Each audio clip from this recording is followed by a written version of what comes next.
قرآن کہتا ہے یا ایھا الذین آمنوا ادخلوا فی السلم کافہ، اے ایمان والو اسلام میں پورے کے پورے داخل ہو جاؤ، آدھا تیتر آدھا بٹیر نہیں، پورے کے پورے داخل ہو۔ حضرت عبداللہ بن سلام رضی اللہ تعالیٰ عنہ صحابی ہیں، صحابی رسول ہیں۔ آپ جانتے ہیں اس صحابی رسول کو ایک چیز پر اللہ کے رسول صلی اللہ علیہ وسلم نے منع فرما دیا، کیا؟ پہلے یہودی تھے، وہ بڑے یہودی عالم تھے، تورات کے عالم تھے۔ یہودی مذہب میں سنیچر کے دن شکار کرنا حرام ہے، گوشت کھانا حرام ہے سنیچر کے دن۔ دوسری چیز، اونٹ کا گوشت ان کے لیے حلال نہیں، حرام ہے۔ شریعت موسوی میں یہودی اونٹ کا گوشت نہیں کھاتے، حرام ہے ان کے لیے۔ اب حضرت عبداللہ بن سلام جب اسلام لائے تو تورات کے پرانے حافظ تھے، عالم تھے، اب قرآن کے بھی بڑے عالم بن گئے۔ لیکن حضرت عبداللہ بن سلام کیا کرتے تھے؟ سنیچر کے دن گوشت نہیں کھاتے تھے، سنیچر کے دن گوشت نہیں کھاتے، اور اونٹ کا گوشت نہیں کھاتے تھے۔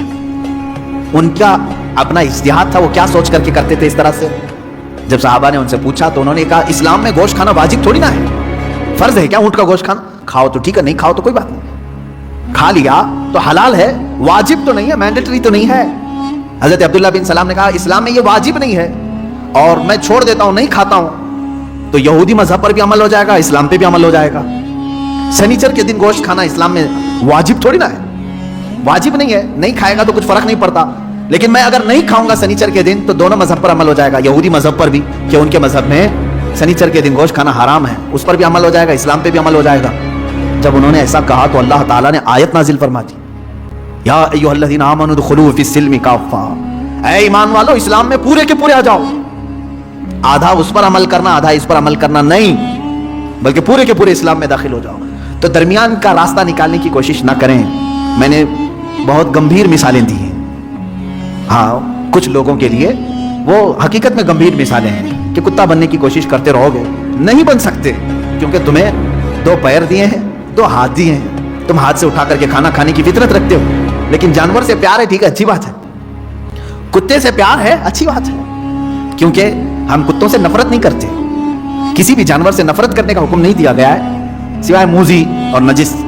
کتے کو حراست کے لیے یعنی چوکیداری کے لیے رکھنے کی اجازت دی گئی، کھیتی باڑی کے نگرانی کے لیے رکھنے کی اجازت دی گئی ہے۔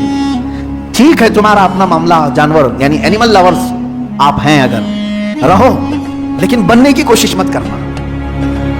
پیار کرنا الگ چیز ہے، پورا بن جانا الگ چیز ہے، تم بن نہیں سکتے۔ اسی طرح اسلام دن ہے، کفر رات ہے، دونوں کے بیچ میں اگر تم نکالنے کی راستہ سوچو گے تو پھر کیا ہو جائے گا؟ وہی ہو جائے گا کہ تم پورے نہ اسلام میں رہ پاؤ گے نہ پورے کفار میں رہ پاؤ گے۔ اللہ رب العزت نے اسلام جیسی عظیم دولت سے تمہیں سرفراز کیا ہے تو اسی میں پورے کے پورے باقی رہو، اسی میں پورے کے پورے رہو۔ اچھا دوسرے مذاہب کی بھی میں بات کروں، دوسرے ریلیجن میں اگر کوئی پنڈت ہے، اگر وہ اپنے دھرم میں پورا پکا ہے تو ان کے دھرم میں اس کو اچھا سمجھا جاتا ہے کہ ڈاواں ڈول آدمی نہیں ہے، پورا ٹھیک ہے، پورے اس کو گرنتھ یاد ہیں، وید یاد ہیں، جو کچھ بھی ان کی مقدس کتابیں سب برابر کرتا ہے۔ لیکن ان میں سے اگر وہ کوئی ایسا شخص جو ادھر بھی ادھر بھی ہاتھ پیر مارتا رہتا ہے تو وہاں پر بھی وہ ذلیل ہو جاتا ہے۔ یہ سب کا معاملہ ہے۔ اسی لیے میں آپ سے بھی کہوں گا، اللہ تبارک و تعالیٰ نے اگر تمہیں دائرہ اسلام میں رکھا ہے تو اس کی قدر کرو، اور اپنی نیتا گیری بچانے کے لیے جگہ جگہ پوجا پاٹ کرنا تمہارے لیے شریعت کا حکم نہیں ہے۔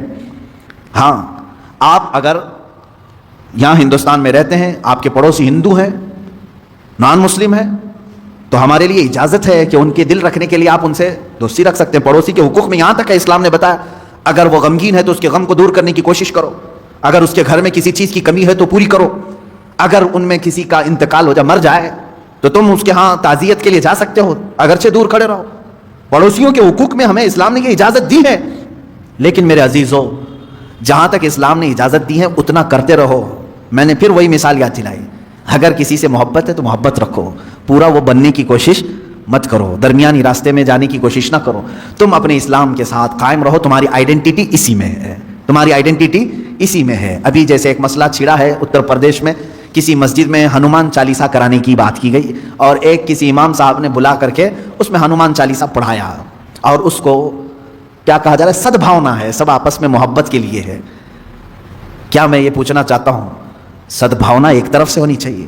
اگر مسجد میں کوئی ہنومان چالیسا کر رہا ہے تو کیا کوئی پنڈت اجازت دے گا کہ رام مندر جو بنا رہے وہاں ہم بھی پہلی اذان دے دیں، قرآن کی تلاوت کریں؟ کیا یہ سدبھاونا کی فکر ہر ایک کو ہے؟ نہیں ہے تو چھوڑو، ہم دعوت کہاں دے رہے ہیں آپ کو؟ آپ اپنی مندر میں پوجا کرو، سارے ہون کرو، ساری چیزیں تمہارے مقدسات جتنے اس پر عمل کرتے رہو. ہمیں ہماری مسجدوں میں جو ہمارے مقدسات ہیں اس پر عمل کرنے کی اجازت ہو. نہ چھیڑو، نہ کسی کے اندر دخل اندازی کرو. اسلام میں یہ تمام چیزیں نہیں ہیں. اب یہ جو درمیانی لوگ ہیں، نہیں تمہارے لیے مسجد کے دروازے کھولیں، تم آؤ تمہارے پاٹ پڑھو. میں ان لوگوں سے کہتا ہوں، کیا تمہیں اس بات کا حکم اللہ نے دیا ہے؟ تم کو کس نے کہا ہے؟ اللہ کا گھر ہے یہ، تمہارے باپ کا گھر نہیں. رب تبارک و تعالیٰ کا گھر ہے، اس کے قانون کے مطابق ہی عمل ہو. میں کسی ہنومان چالیسے کے متعلق یہ نہیں کہہ رہا کہ وہ کیا ہے، واللہ عالم. اگر ہندو اس کو مقدس سمجھتے ہیں اور پڑھتے ہیں تو جہاں من کرے وہاں پڑھیں، اپنی عبادت گاہوں میں پڑھیں. ہم خلل اندازی کبھی نہیں کریں گے، کیونکہ اسلام یہ کہتا ہے جو جس دین سے وابستہ ہے اس کو رہنے دو. قرآن پاک میں لا اکراہ فی الدین، دین میں کوئی زبردستی نہیں. زبردستی ہم پکڑ کے لائیں گے بھی نہیں آپ کو. آپ کی اپنی مرضی، یہ ہر انسان کی اپنی مرضی سے وہ اپنا دین اور اپنا مذہب اختیار کرتا ہے. لیکن میں یہاں یہ کہنا چاہتا ہوں کہ جو لوگ اس طرح کی حرکتیں کرتے ہیں وہ تیسرے آدمی بن جاتے ہیں. بیچ کے آدمی نہ بنو، اچھے لوگ نہیں ہوتے بیچ کے. یعنی بعض جگہ بیچ میں ہونا اچھا ہے، بعض جگہ بیچ میں ہونا بہت برا سمجھا جاتا ہے. اس طرح سے اسلام میں ہو تو پورے اسلام میں رہو. اگر کوئی عیسائی ہے تو اپنی پوری عیسائیت کو فالو کرے، ہمیں اس سے کوئی اعتراض نہیں. کوئی ہندو ہے تو اپنی ہندوازم کو پورا فالو کرے، ہمیں اس سے کوئی اعتراض نہیں. تمہاری اپنی مرضی ہے. لیکن جو لوگ اس طرح کی حرکتیں کرتے ہیں وہ کہیں کے نہیں رہ جاتے. قرآن نے یہی کہا، یہی ٹھیک ٹھیک کافر ہیں، یہی لوگ کافر ہیں. اللہ رب العزت ایسے درمیانی لوگوں سے ہماری حفاظت فرمائے. اللہ تعالی ہمارے دلوں میں قوت ایمان کو راسخ کر دے کہ ہم ایمان پر ہی جمے رہیں اور ایمان پر ہی ہماری موت آئے. اللہ تعالیٰ نے ہمیں جس مذہب مقدس پر زندگی دیا ہے، اے کریم خدا اسی مذہب مقدس پر ہماری آخری سانس عطا فرما. وآخر دعوانا الحمدللہ رب العالمین.